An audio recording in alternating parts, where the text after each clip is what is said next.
सुबह की ठंडी हवा में शहर के बाजार की रौनक धीरे धीरे जाग रही थी।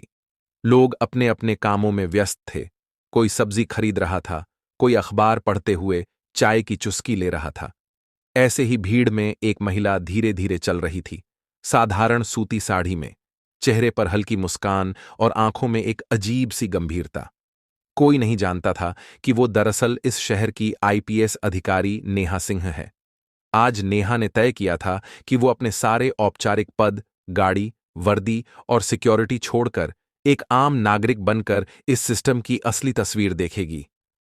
वो जानना चाहती थी कि सड़कों पर, ठेलों पर, छोटे दुकानदारों के बीच पुलिस और जनता का रिश्ता कैसा है, डर का या भरोसे का।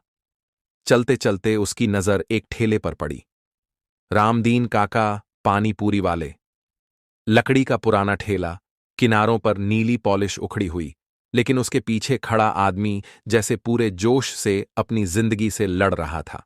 रामदीन काका लगभग 55 साल के होंगे। माथे पर पसीना, हाथों में फुर्ती और चेहरे पर ईमानदारी की एक थकी मुस्कान। वो ग्राहकों को पानी पूरियां भर भर कर दे रहे थे, हर बार ऐसे जैसे हर पूड़ी में अपनी मेहनत का टुकड़ा रख रहे हों। नेहा ठेले के पास जाकर रुकी और मुस्कुराते हुए बोली, काका, एक प्लेट पानी पूरी लगाओ ना। रामदीन काका ने ऊपर देखा। सामने एक साधारण दिखने वाली लेकिन बेहद आत्मविश्वासी युवती थी। उन्होंने मुस्कुराते हुए पूछा, तीखा बनाऊं या मीठा, बिटिया? नेहा की आंखों में हल्की शरारत चमकी। एकदम तीखा, ऐसा बनाओ कि मजा आ जाए। काका ने मुस्कुराते हुए कहा, बस बिटिया, अभी चखिए। उन्होंने एक पानी पूरी उठाई, उसमें बारीक कटा प्याज, उबला आलू और हल्की सी नमक मिर्च डालकर पुदीना इमली वाले मसालेदार पानी में डुबोया। नेहा ने जैसे ही वो पूरी मुंह में डाली, चेहरे पर एक सिहरन और संतोष दोनों एक साथ उतर आए। वो बोलने ही वाली थी, तभी अचानक आसपास की हंसी ठिठोली की आवाजें थम गईं। सड़क के उस पार से 2 बुलेट बाइकें गर्जना करती हुई आईं। हर बाइक पर पुलिस की वर्दी में सजे सिपाही और उनके पीछे एक चौड़ी मूंछों वाला इंस्पेक्टर, विक्रम ठाकुर। उनकी आंखों में घमंड की परछाई थीं और चाल में सत्ता का नशा। बाइक सीधे रामदीन काका के ठेले के सामने रुकी। इंस्पेक्टर विक्रम ने गुस्से से चिल्लाते हुए कहा, ए रामदीन, फिर लग गया तेरा ठेला यहां? कितनी बार कहा है सड़क पर धंधा नहीं करना? काका का चेहरा एक पल में उतर गया। उन्होंने दोनों हाथ जोड़कर कहा, साहब, थोड़ा साइड में ही लगाया है, किसी को दिक्कत नहीं दे रहा, बस 2 पैसे का रोजगार है। विक्रम हंसा, एक ऐसी हंसी जिसमें इंसानियत नहीं, बस हिकारत थी। दिक्कत है या नहीं, ये हम तय करेंगे। और इस हफ्ते का हिस्सा कहां है? लगता है धंधा बढ़िया चल रहा है, तभी इतना अकड़ गया है। रामदीन ने हड़बड़ाकर कहा, नहीं साहब, बोहनी भी नहीं हुई अभी, शाम तक पहुंचा दूंगा। इंस्पेक्टर की आंखें लाल हो गईं। शाम तक? तू हमें मूर्ख समझा है क्या? आज ही दिखा। काका कुछ बोलने ही वाले थे कि पीछे खड़ा एक कांस्टेबल आगे बढ़ा और ठेले पर रखे पानी के जग को उठाकर जमीन पर पटक दिया। पानी सड़क पर बह निकला, पूरियां मिट्टी में जा गिरीं और आसपास खड़े लोगों की आंखों में डर उतर आया। नेहा ने यह सब अपनी आंखों से देखा और उसके अंदर एक लावा फूट पड़ा, लेकिन उसने खुद को शांत रखा, क्योंकि आज वह एक आम औरत के रूप में थी। न वर्दी थी, न पहचान, बस इंसाफ की आग थी। मसालेदार पानी सड़क पर बह गया। लोगों के पैर भीगने लगे, लेकिन किसी में हिम्मत नहीं थी कि वो कुछ बोले। उससे पहले कि कोई कुछ समझ पाता, इंस्पेक्टर विक्रम ठाकुर ने अपनी भारी भरकम लात पूरे ठेले पर दे मारी। एक जोरदार धमाके के साथ ठेला उलट गया। उबले हुए आलू, कटे प्याज, मीठी चटनी, मटर और सैकड़ों पानी पूरियां सड़क पर गिर गईं। सारा मसाला, सारा स्वाद, सारी मेहनत एक पल में मिट्टी और गंदे नाले के पानी में बह गया। रामदीन काका घुटनों के बल सड़क पर बैठ गए। उनकी आंखों में वो दर्द था जिसे कोई कैमरा भी नहीं पकड़ सकता था। वो बिखरी पूड़ियों को देखते हुए रो पड़े, जैसे सिर्फ खाना नहीं, उनका सपना टूट गया हो। उनकी बेटी पायल डॉक्टर बनना चाहती थी और वो हर दिन इसी ठेले पर खड़े होकर उसके लिए फीस जोड़ते थे। आज वो सपना भी इस गंदे पानी में बह गया था। यह सब देखकर नेहा सिंह के अंदर खून खौल उठा, पर यह गुस्सा किसी पद का नहीं था, किसी अहंकार का नहीं था। यह गुस्सा था एक इंसान का, जो किसी और इंसान की बेइज्जती होते नहीं देख सकता। वो आगे बढ़ी, ठेले के पास आकर खड़ी हुई और सख्त आवाज में बोली, ये क्या तरीका है? किसी गरीब की रोजी रोटी पर लात मारना आपकी बहादुरी है? आपको शर्म नहीं आती? आसपास की भीड़ सन्न हो गई।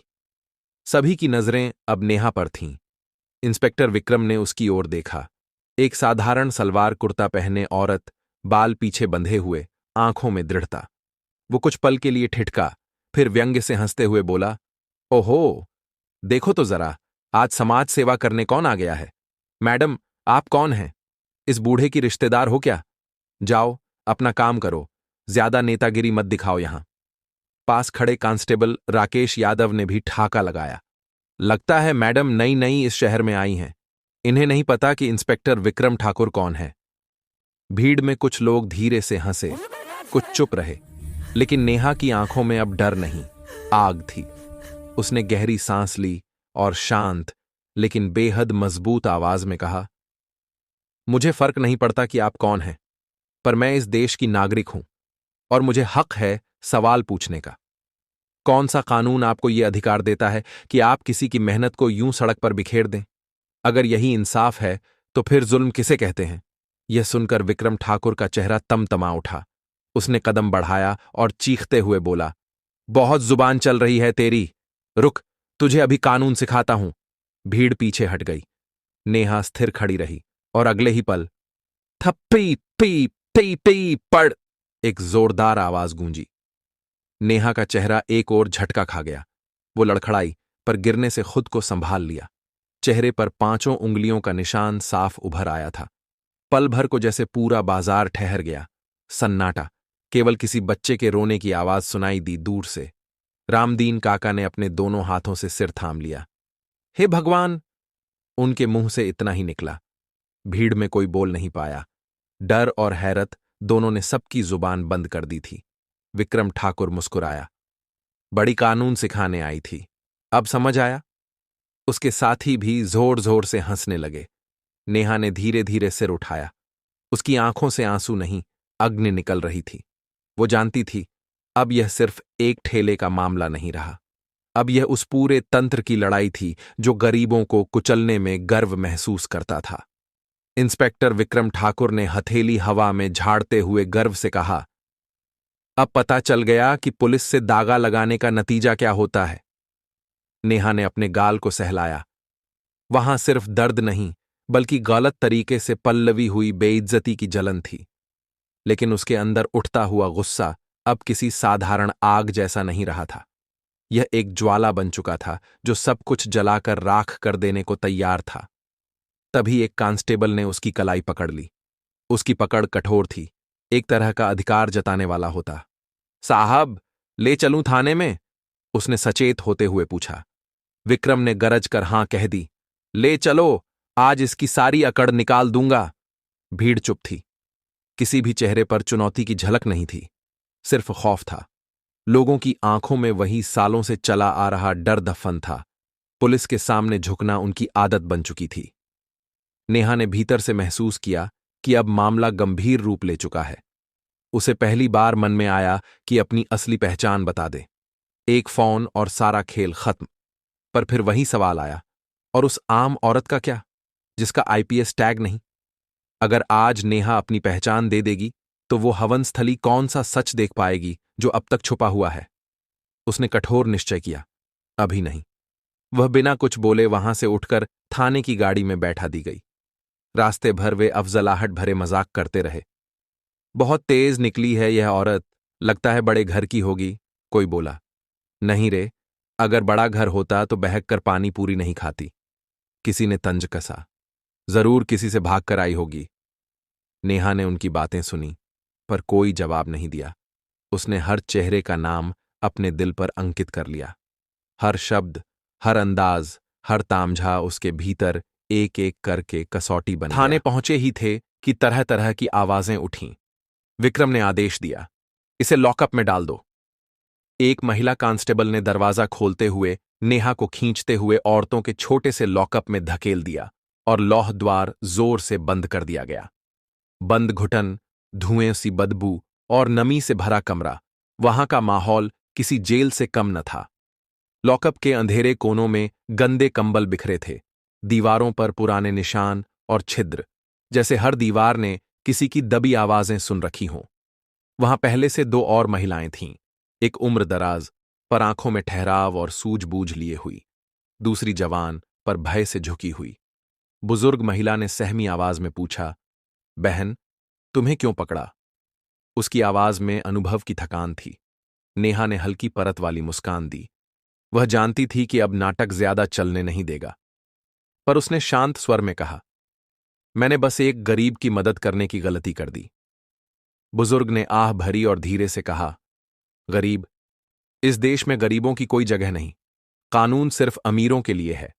अगर तेरे पास पैसे नहीं या पहचान नहीं तो यह तुझे बहुत सताएंगे। उसकी आंखों में एक तरह की करुणा और कटु सत्य दोनों झलक रहे थे। लॉकअप की उस हवा ने नेहा को अंदर तक हिला दिया। वहां का हर स्पर्श, हर गंध उसे यह बता रहा था कि यह सिर्फ एक घटना नहीं, यह व्यवस्था की विडंबना है। नेहा ने देखा कि बगल में वाली लड़की राधा गहरी सांसें ले रही थी। उसकी आंखें सूजी हुई थीं, होंठ कांप रहे थे, जैसे अभी अभी किसी ने उसे तोड़ दिया हो। लक्ष्मी का चेहरा, जो उम्र में बड़ा था पर कमजोर नहीं था, नेहा के मन में सहानुभूति की लकीरें खींच दी। नेहा ने महसूस किया कि वह अब अकेली नहीं थी।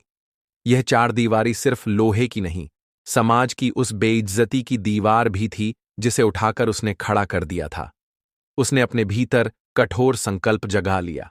यह लड़ाई अब सिर्फ उस ठेले के लिए नहीं थी, यह उन हजारों अनकहे घुटनों के लिए थी जिन्हें हर रोज किसी साए के हाथों कुचला जाता है।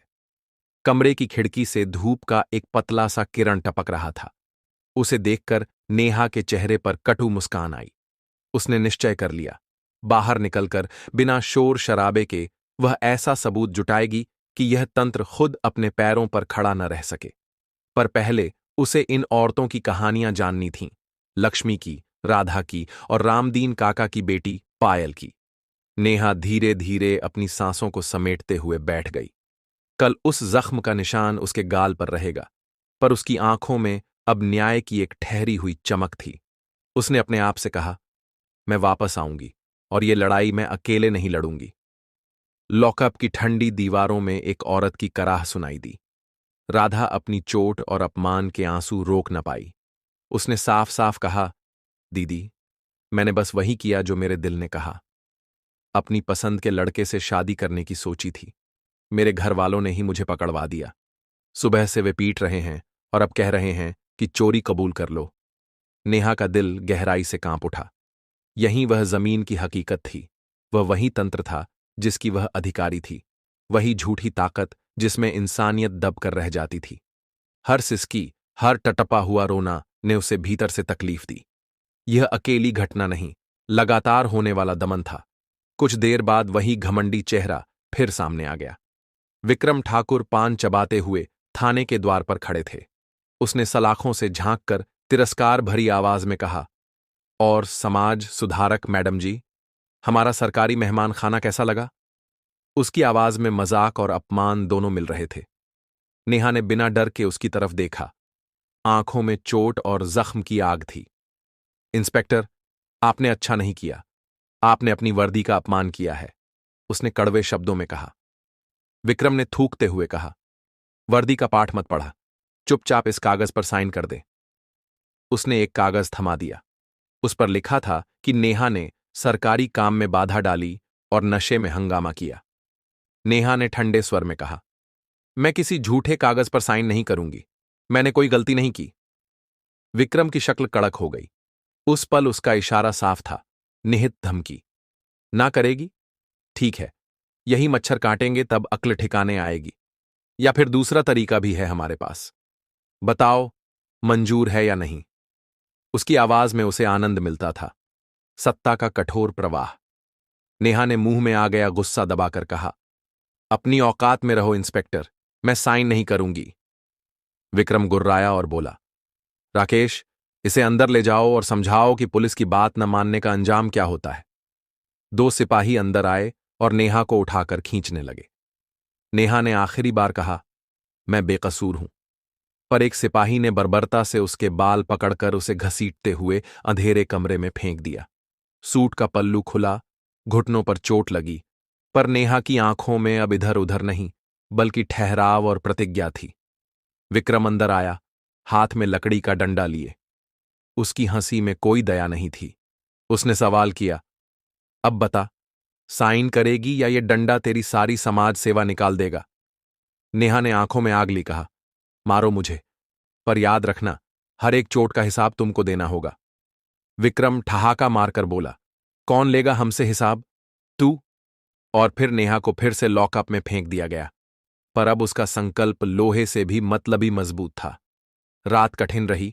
आधी रात को उसे 2 बासी रोटियां और पानी जैसी दाल दी गई। बदबूदार कंबल, मच्छरों की झुंड और औरतों की सिसकियां, सब कुछ एक संग घुला हुआ था। उसने सोते हुए भी नहीं देखा। हर क्षण उसके दिमाग में योजना बन रही थी। यह शाम उसके लिए परीक्षा थी और वह परीक्षा पास करेगी। सुबह की पहली किरण जब दरार से आई तो नेहा के गाल पर थप्पड़ के निशान नीले पड़ चुके थे, पर उसकी आंखों में अब न तो भय था और न पछतावा, सिर्फ इच्छा शक्ति। अचानक विक्रम फिर आया और बोला, तेरी किस्मत आज मजबूत है, जमानत मिल गई। नेहा हैरान हुई, कौन करवाई जमानत? विक्रम ने व्यंग्य से कहा, कोई पत्रकार है, कल रात का तमाशा किसी ने रिकॉर्ड कर लिया। तेरे जैसे लोगों को बचाने कोई ना कोई मूर्ख आ ही जाता है। निकल यहां से, पर ज्यादा तमाशा न कर। लॉकअप का दरवाजा खुला और नेहा बाहर लाई गई। वेटिंग एरिया में एक नौजवान रिपोर्टर कैमरा लिए खड़ी थी, शेफाली। उसकी नजरों में जो सच्चाई और जोश था, उससे मालूम था कि उसने कहीं से खबर पकड़ी थी, शायद शंभू काका या भीड़ में खड़े किसी व्यक्ति से। शेफाली ने तुरंत कैमरा ऑन करके पूछा, मैडम, आप पर क्या आरोप लगा है? पर राकेश ने तीखे स्वर में उसे धक्का दिया, कैमरा बंद कर और भाग यहां से, यह थाने है, न्यूज रूम नहीं। विक्रम बड़बड़ाया, चल बे औरत, निकल जा, जमानत मिल गई ना, अब तमाशा मत कर। पर नेहा की नजरें इधर उधर भटकते हुए थमी। थोड़ी दूर एक बूढ़ी औरत फर्श पर बैठकर रो रही थी। साहब, मेरे बेटे को छोड़ दो, वह बेगुनाह है। और दरोगा उसी बूढ़ी औरत को धमका रहा था, भाग यहां से, वरना तेरे पोते को भी मैं अंदर डाल दूंगा। यह दृश्य नेहा का आखिरी धैर्य तोड़ने के लिए काफी था। नेहा ने गहरी सांस ली, अपनी नीम सी पगड़ी समेटी और ठंडी पर कटु आवाज में विक्रम की ओर मुड़ी। उसकी आवाज में दूध की शांति नहीं, आग थी। विक्रम, जो उसे हटाने की बात कहने वाला था, एक लम्हे के लिए चकित रह गया, जैसा कोई अपना ही साया अचानक उजागर हो गया हो। थाने का माहौल जैसे जम गया था। नेहा की आंखें शांत थीं, पर उस शांति में एक ऐसा तूफान था जो सब कुछ बहा ले जाने वाला था। वो बोली, इसे मेरा पूरा नाम कैसे पता? सन्नाटा। किसी ने जवाब नहीं दिया। उसने अपनी नजरें एक एक कर उन पर गड़ा दीं। कांस्टेबल राकेश यादव। फिर उसने दाईं ओर खड़े दूसरे सिपाही की तरफ देखा, कांस्टेबल सतीश मोरे। और आखिरी में पीछे खड़े तीसरे, कांस्टेबल गणेश शिंदे। तीनों के चेहरों पर खौफ की रेखाएं खींच गईं। उनकी सांसें थम गईं, जैसे किसी ने उनका वजूद पढ़ लिया हो। थाने में खड़ी पत्रकार शेफाली भी दंग थी। उसके कैमरे की लाल लाइट अब भी जल रही थी। वह समझ नहीं पा रही थी कि यह औरत, जिसे कल तक ठोकर मारी गई थी, आज अपने बोल से सबको पत्थर बना रही है। तभी नेहा ने अपने सूट के अंदर से एक छोटा, साधारण सा मोबाइल निकाला। पुराना मॉडल, टूटी स्क्रीन। पुलिस वालों की आंखें चौड़ी हो गईं। विक्रम ठाकुर ने सोचा कि वो किसी को बुला रही है, शायद अपने घर वालों या किसी एनजीओ को। वह झल्ला उठा, अबे छीन ले इसका फोन। कांस्टेबल राकेश आगे बढ़ा, लेकिन नेहा ने अपनी उंगली उठाकर इशारा किया, अपनी जगह पर खड़े रहो। उसकी आवाज में जो ठंडक थी, उसमें वही ताकत छिपी थी जो किसी बड़े अफसर या सेना के जनरल में होती है। राकेश वहीं रुक गया, जैसे किसी अदृश्य दीवार ने उसे पकड़ लिया हो। नेहा ने फोन का स्पीकर ऑन किया और एक नंबर डायल किया। फोन की घंटी बजने लगी। ट्रिन ट्रिन ट्रिन। थाने में खड़े हर पुलिस वाले के चेहरे से रंग उड़ गया। कोई कुछ बोल नहीं पा रहा था। फिर फोन के दूसरी तरफ से आवाज आई, कमिश्नर ऑफिस। हेलो। नेहा ने स्थिर स्वर में कहा, कमिश्नर साहब से बात कराइए, कहिए आईपीएस नेहा सिंह लाइन पर हैं। थाने के भीतर एक सिहरन दौड़ गई। विक्रम ठाकुर के हाथों से पान का डिब्बा गिर पड़ा। राकेश और सतीश के होंठ सूख गए और शेफाली का कैमरा अब उस पल को रिकॉर्ड कर रहा था जो शायद उसकी जिंदगी की सबसे बड़ी खबर बनने वाला था। फोन के दूसरी तरफ रिसेप्शनिस्ट की घबराई हुई आवाज आई, जी मैडम, 1 मिनट। फिर कुछ सेकंड का सन्नाटा और उसके बाद एक भारी गंभीर आवाज गूंजी, नेहा जी, आप सब ठीक हैं? आपने इस नंबर से कॉल किया? नेहा की नजरें अब भी विक्रम ठाकुर पर टिकी थीं, जो पसीने से भीगा खड़ा था, जैसे उसकी आत्मा को किसी ने निचोड़ दिया हो। नेहा ने शांत लेकिन धारदार स्वर में कहा, नहीं सर, सब ठीक नहीं है। मैं इस वक्त कोथरोड पुलिस स्टेशन में हूं। मैं यहां की मेहमान थी। रात भर आपके लॉकअप में गुजारी है। फोन के उस पार जैसे सन्नाटा जम गया। कमिश्नर को लगा उन्होंने गलत सुना। क्या कहा आपने? आप लॉकअप में थीं? मजाक कर रही हैं मैडम? नेहा ने ठंडे लहजे में जवाब दिया, नहीं सर, इंस्पेक्टर विक्रम ठाकुर से पूछ लीजिए। उन्होंने कल रात मुझ पर हाथ उठाया था। बाकायदा हथकड़ी लगाकर मुझे इस थाने में बंद किया गया। मैं चाहूंगी कि आप तुरंत अपनी इंटरनल अफेयर्स टीम के साथ यहां आएं। और हां, एसएसपी साहब को भी साथ ले आइएगा। यहां सिस्टम में बहुत गंदगी फैल गई है, उसे साफ करना है। फोन के उस पार से घबराई हुई आवाज आई, जी मैडम, मैं बस 5 मिनट में पहुंच रहा हूं। और कॉल कट गया। थाने में अब ऐसा सन्नाटा था जैसे किसी ने हवा तक रोक दी हो। किसी के पैरों में हिम्मत नहीं बची थी। विक्रम ठाकुर का चेहरा सफेद पड़ चुका था। उसके हाथों से डंडा गिर पड़ा। ठप। राकेश यादव की आंखें फटी रह गईं और मोरे का चेहरा पीला पड़ गया। विक्रम हकलाते हुए बोला, मैडम, आप कौन हैं? नेहा 2 कदम आगे बढ़ी, अपने बिखरे बालों को एक झटके में पीछे किया और उसकी आंखें अब 2 धारदार तलवारों की तरह चमक रही थीं। वह ठंडी लेकिन साफ आवाज में बोली, मैं नेहा सिंह, इस जिले की आईपीएस अधिकारी हूं। यह सिर्फ एक वाक्य नहीं था, यह फैसला था। थाने की दीवारों पर जैसे बिजली गिरी हो। विक्रम ठाकुर पीछे हट गया, उसके होंठ कांप रहे थे।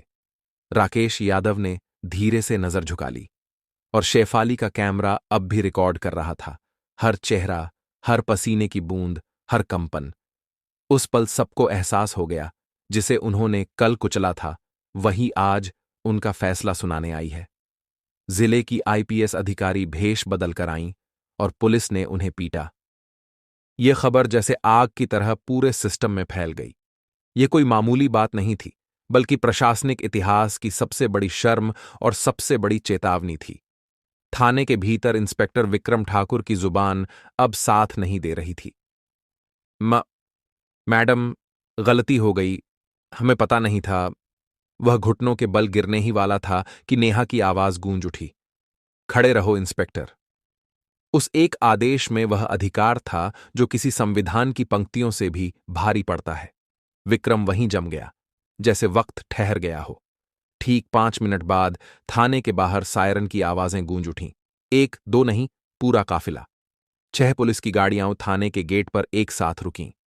ब्रेक की चीख के साथ दरवाजे खुले और जिले के सबसे वरिष्ठ अधिकारी अंदर दौड़े चले आए।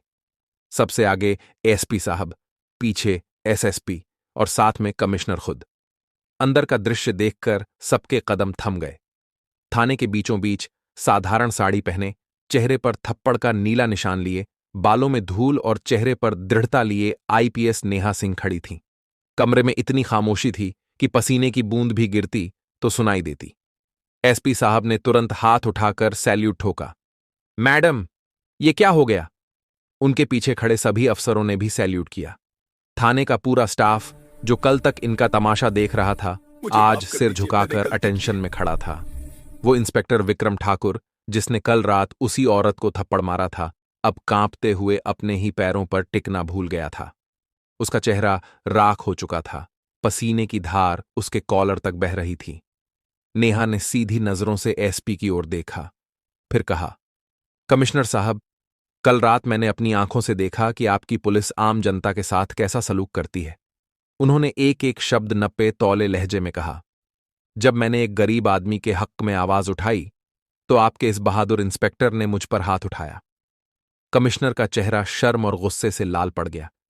उन्होंने विक्रम की तरफ देखा और बस इतना कहा, शर्म आनी चाहिए इंस्पेक्टर। अब तक विक्रम अपने घुटनों पर गिर चुका था। मैडम, मुझे माफ कर दीजिए, मेरे बच्चों का वास्ता है। उसकी आवाज में डर नहीं, जान निकलती हुई लग रही थी। मैं आपको पहचान नहीं पाया। नेहा की आंखें अब आग बन चुकी थीं। वो गर्जीं, यही तो सबसे बड़ा अपराध है इंस्पेक्टर। तुमने मुझे इसलिए नहीं मारा कि मैंने गलती की थी, बल्कि इसलिए कि मैं तुम्हें एक आम औरत लगी। अगर मैं वर्दी में होती तो क्या तुम थप्पड़ मारने की हिम्मत करते? थाने में सन्नाटा। कोई आंख ऊपर उठाने की हिम्मत नहीं कर पा रहा था। नेहा ने अपने हाथ से सलाखों की तरफ इशारा किया। कमिश्नर साहब, इन दो औरतों को देखिए, लक्ष्मी और राधा। इनका क्या अपराध है? क्या इनका कोई हक नहीं? आपका ये थाना जनता की रक्षा का नहीं, शोषण का अड्डा बन चुका है। शेफाली कैमरा ऑन किए हुए थी। हर शब्द, हर पल लाइव जा रहा था। हर चैनल पर वही दृश्य। जिले की आईपीएस अधिकारी भेष बदलकर आईं और थाने का काला सच उजागर हुआ। नेहा ने अब ठोस आवाज में आदेश दिया। कमिश्नर साहब, मैं तत्काल प्रभाव से आदेश देती हूं कि इंस्पेक्टर विक्रम ठाकुर, कांस्टेबल राकेश यादव और दोनों सिपाही सतीश मोरे और गणेश शिंदे को निलंबित किया जाए। और सिर्फ निलंबन नहीं, इन सब पर एफआईआर दर्ज की जाएगी। महिला पर हाथ उठाने के लिए, गैरकानूनी हिरासत में रखने के लिए और गरीब पर अत्याचार करने के लिए। रामदीन काका के ठेले को जो नुकसान हुआ है, उसकी भरपाई भी इन्हीं की तनख्वाह से की जाएगी। विक्रम अब जमीन पर लेट गया था। मैडम, मैं बर्बाद हो जाऊंगा। मेरी मां बीमार है, मेरी पत्नी। नेहा ने ठंडे लेकिन न्यायपूर्ण स्वर में कहा, जब तुमने रामदीन काका के ठेले पर लात मारी थी, क्या तब तुम्हें उनकी बीमार मां याद आई थी? जब तुमने एक महिला पर हाथ उठाया, क्या तब तुम्हें अपनी पत्नी का मान याद था? पूरा थाना मौन। कानून पहली बार जीवित था और न्याय का स्वर स्वयं बोल रहा था। नेहा ने एएसपी को आदेश दिया, लक्ष्मी और राधा को तुरंत रिहा करो। उनकी फाइल मेरे ऑफिस भेजो। मैं खुद देखूंगी कि उन्हें इंसाफ मिले। वो मुड़ी और थाने से बाहर आईं। बाहर मीडिया की गाड़ियां, भीड़ और आम जनता का सैलाब था। हर कैमरा, हर चेहरा उन्हें देख रहा था। वो औरत जिसने सिस्टम की नींव हिला दी थी। भीड़ के बीच खड़े थे रामदीन काका, आंखों में आंसू, हाथ जुड़े हुए। नेहा उनके पास गईं और दोनों हाथों से उनके हाथ थाम लिए। काका, माफी मुझे मांगनी चाहिए। मेरे ही सिस्टम ने आपकी रोजी रोटी छीनी। मैं वादा करती हूं, आपका ठेला आपको वापस मिलेगा और पूरा लाइसेंस मैं खुद दिलवाऊंगी। आज के बाद कोई आपसे हफ्ता नहीं मांगेगा। रामदीन काका के होंठ कांपे। मैडम, आप तो देवी हैं, आपने हमें बचा लिया। नेहा मुस्कुराईं। नहीं काका, मैं देवी नहीं, बस अपना फर्ज निभा रही हूं। फिर वह मीडिया की ओर मुड़ी। शेफाली ने माइक आगे किया। नेहा ने दृढ़ स्वर में कहा, आज जो हुआ वो शर्मनाक है, लेकिन यह एक नई शुरुआत है। मैं इस जिले के हर नागरिक को भरोसा दिलाती हूं, कानून से ऊपर कोई नहीं है। न कोई नेता, न कोई अफसर और न ही वो जो खुद को कानून का रक्षक कहते हैं। अगर पुलिस जनता की रक्षक बनेगी तो हम उसे सलाम करेंगे, लेकिन अगर वो भक्षक बनेगी तो उसे बख्शा नहीं जाएगा। वो रुकीं, फिर बोलीं, आज से इस थाने में सीसीटीवी कैमरे लगेंगे और हर हफ्ते उनकी फुटेज की जांच होगी। कमिश्नर ने सिर झुकाकर कहा, जी मैडम। पीछे इंस्पेक्टर विक्रम ठाकुर और उसके साथी अब हथकड़ी में पुलिस की जीप में बिठाए जा चुके थे।